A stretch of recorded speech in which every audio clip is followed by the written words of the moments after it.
Barangay Pasita 2 laban sa droga.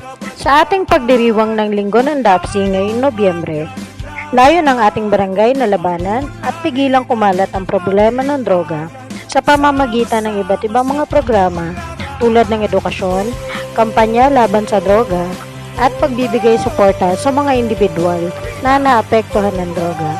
Inaasahan natin na maiwasan at matigil ang problema ng droga sa ating barangay. Para sa maliwanag na kinabukasan, simpleng pamumuhay, maayos na pamayanan, dapat tayo ay maging laging bida. Buhay ingatan, droga'y ayawan.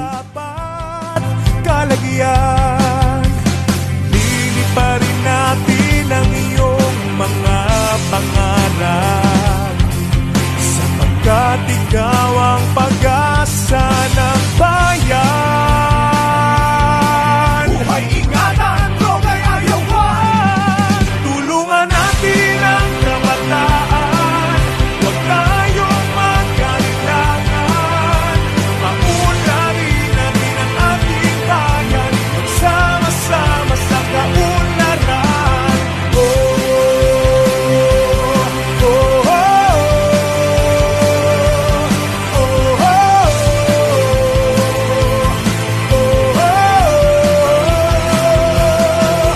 Bansang Pilipinas para sa kabataan, maging makadiyos, makatao at makakalikasan.